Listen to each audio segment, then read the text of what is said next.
जल्दी आओ, चलो चलें।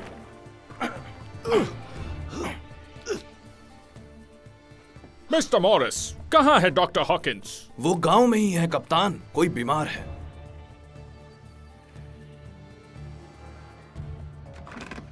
जिम? गहरी सांस लीजिए। हाँ? अभी नहीं, एक और गहरी सांस लीजिए। ठीक है, अब लेट जाइए। हाँ।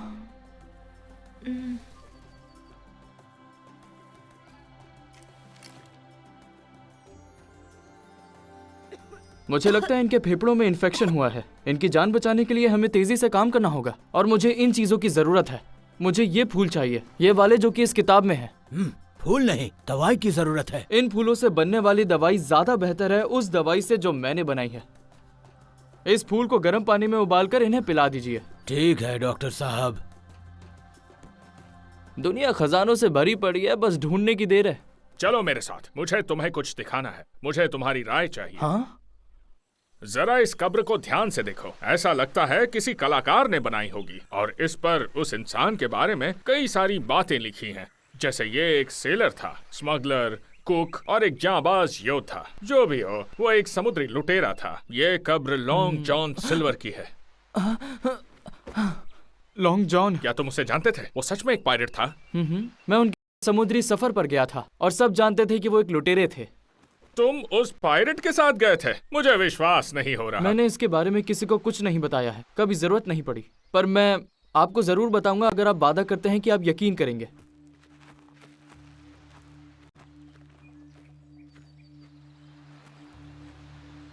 कई साल पहले लॉन्ग जॉन वॉलरस पर एक रसोइया थे।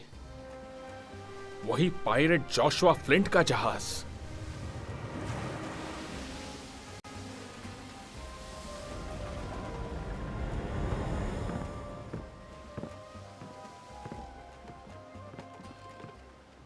लॉन्ग जॉन, आज क्या खास है खाने में? मैं तो भूख के मारे बेहाल हो रहा हूँ।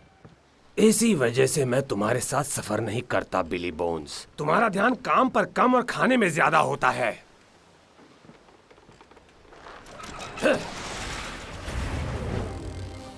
आज तुम्हारा नसीब अच्छा है बोन्स। यहाँ की मछलियाँ बहुत स्वादिष्ट होती हैं और वो दिन भी दूर नहीं है जब जाल में एक भी मछली नहीं होगी और तुम्हें भूखे पेट सोना पड़ेगा। वॉलरस जहाज पर सवार समुद्री लुटेरे अपना लूटा हुआ खजाना किसी एक द्वीप पर छुपाने के लिए आगे बढ़ते जा रहे थे, लेकिन कप्तान फ्लिंट के पास अपनी योजना थी। फ्लिंट ने जहाज के निचले हिस्से में विस्फोटक लगा दिए थे।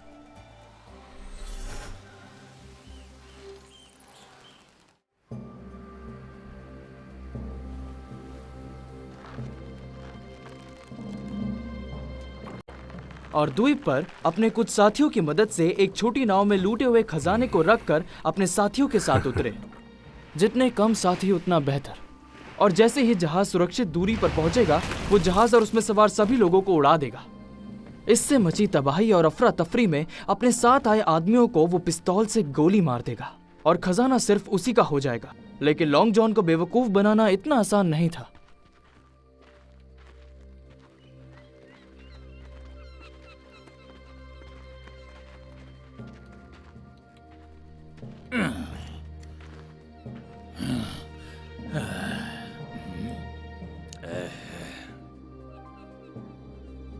क्या हुआ कैप्टन? तुम्हारे चेहरे का रंग क्यों उड़ा हुआ है? और क्या तुमने अपने विस्फोटक का फ्यूज खो दिया है? मैंने जहाज पर सब कुछ देख लिया था। गद्दारी की सजा मौत होती है। तो आपने ये कैसे सोच लिया कि आप इसमें कामयाब हो जाएंगे?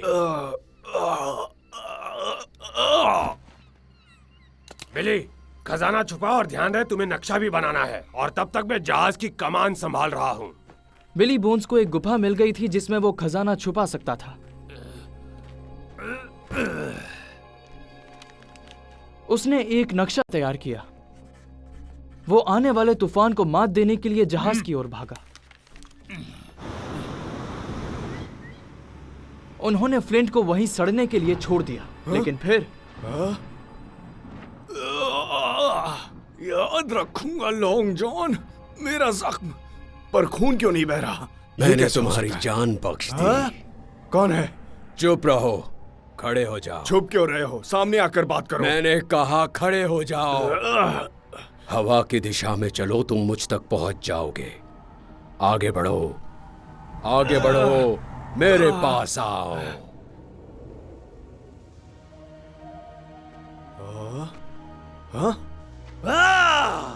खजाना, मेरा खजाना, सब मेरा, सब मेरा, सब मेरा है।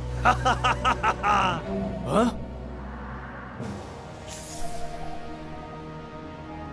पीछे पीछे हट जाओ, वरना मैं तुम्हारे टुकड़े कर दूंगा।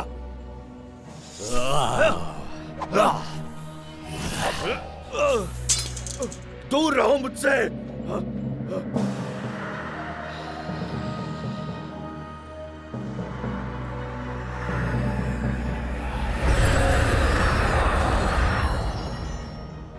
तुम मेरी शक्तियों के सामने कुछ नहीं। मैं हूँ हुराकान, हवा, आग और तूफान का राजा। मैंने तुम्हें जीवन दान दिया है और आज से तुम मेरी गुलामी करोगे। सुनो, तुम जो भी हो, मैंने आज तक कभी किसी की गुलामी नहीं की, समझ गए? लेकिन अब इसकी आदत डाल लो।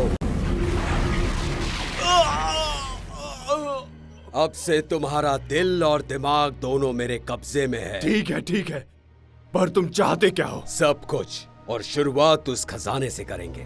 नहीं, नहीं। ये सोना मेरी सरजमी से है, तुम इसे वहां रख दो जल्दी, अभी इसी वक्त।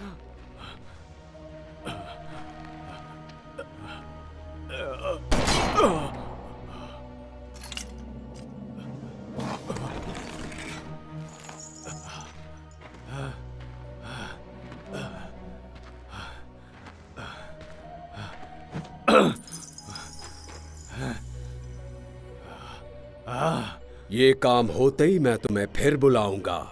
तुम्हारे लिए मैंने कुछ बड़ा सोच रखा है। इस बीच लॉन्ग जॉन और उसके साथी तूफान में फंसे हुए थे।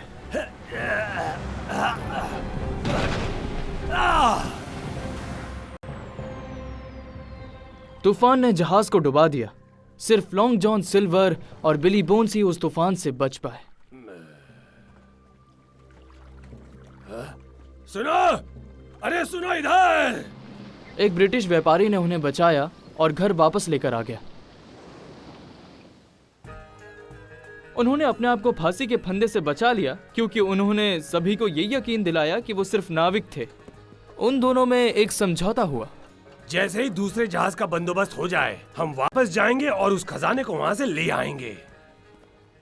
तुम आगे कुछ कहो, उससे पहले वो भूत सच में? हाँ, भूत। जाने दो, मैं जानता था तुम यकीन नहीं करोगे। जिम, सुनो तो, तुम जानते हो मैं तुम्हारा मजाक नहीं उड़ा रहा, लेकिन तुम तो साइंस में विश्वास रखते हो। हम दोनों ये जानते हैं कि कैप्टन फ्लिंट के बंदूक की गोली से बचने के कई कारण हो सकते हैं, पर मुझे नहीं लगता इनमें से कोई भी कारण भूत या जादू होगा। आपको नहीं लगता कि ये मुझे पता है? मैं जानता हूँ कि ये सब पागलपन है, लेकिन इसका मतलब ये नहीं कि ये झूठ है। कुछ चीजें हैं जिनका जवाब विज्ञान के पास नहीं है। अब मुझे जाना होगा। अगर कोई जरूरत हो तो मैं गाँव में हूँ। जिम, एक मिनट रुको।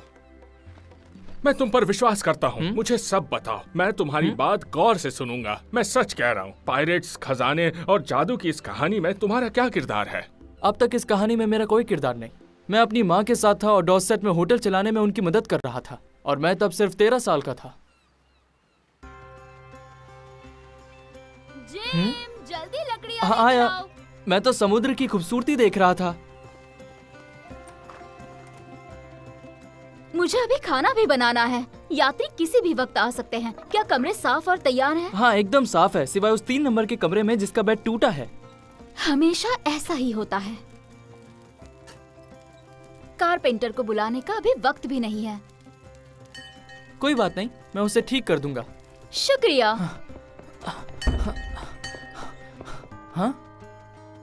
हाँ? एडमिरल बेनबो में आपका स्वागत है। मैं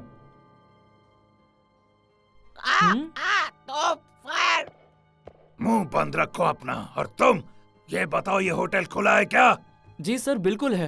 मैं आपके लिए क्या कर सकता हूँ? हमारे पास खाने के लिए मटन है, चिकन है और नान है। मुझे चाहिए बहुत सारा खाना, एक शांत कमरा। इसमें कोई परेशानी है? बिल्कुल नहीं सर, बल्कि हमें तो खुशी होगी। ठीक है, पर ध्यान रहे मुझे बेवजह कोई परेशान ना करे। हम आपको एक शांत कमरा दे देंगे, फिक्र ना करें। और मेरे लिए तुरंत नहाने का इंतजाम करो। जब शरीर से बदबू आए तो समझ लो नहाने का वक्त हो गया।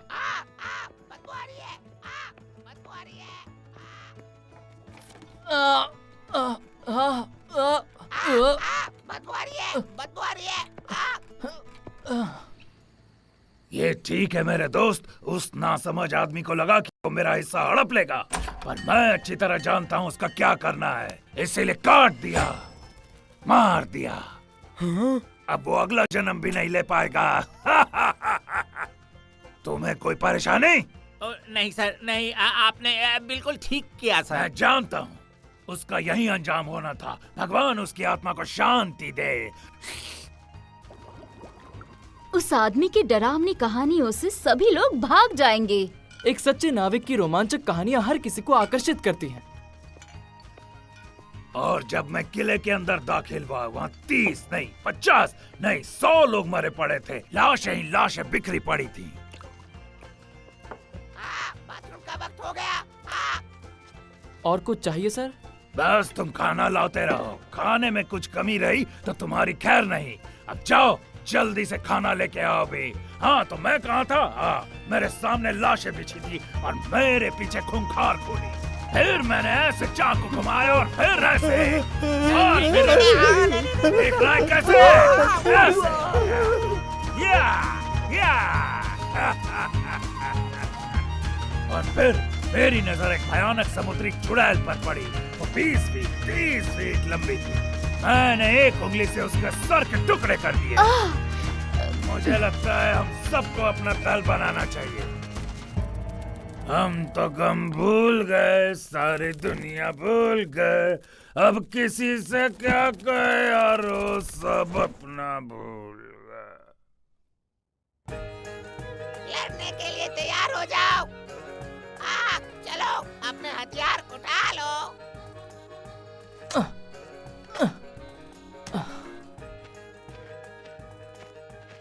खूबसूरत नजारा है। मूर्खों जैसी बातें मत करो।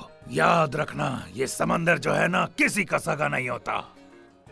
आप काफी समय से नाविक रह चुके हैं। हाँ, जब तुम्हारी उम्र का था तो पहली बार सफर किया था। मैं जमीन के लिए नहीं बना हूँ। तो फिर अब आप यहाँ क्या कर रहे हैं? मैं एक जहाज और जहाजी दल की तलाश में हूँ जो हर स्थिति में सफर कर सके। खजाना। चुप हो जाओ तुम, और तुम अपने काम से काम रखो। जाओ यहाँ से, जाओ।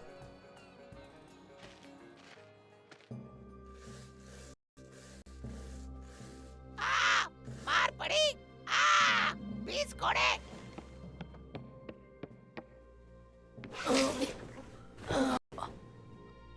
ज्यादा बकबक करने के 20 कोड़े पड़ेंगे तुम्हें।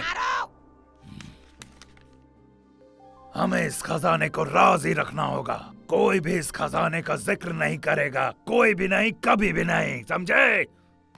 क्योंकि ये नक्शा और किसी के हाथ लगा तो खजाने को भूलना ही बेहतर होगा। इस नक्शे को याद करने के बाद हम इसे जला देंगे। एक खजाने का नक्शा? मुझे पता था। उसकी सारी अजीब सी लगने वाली कहानी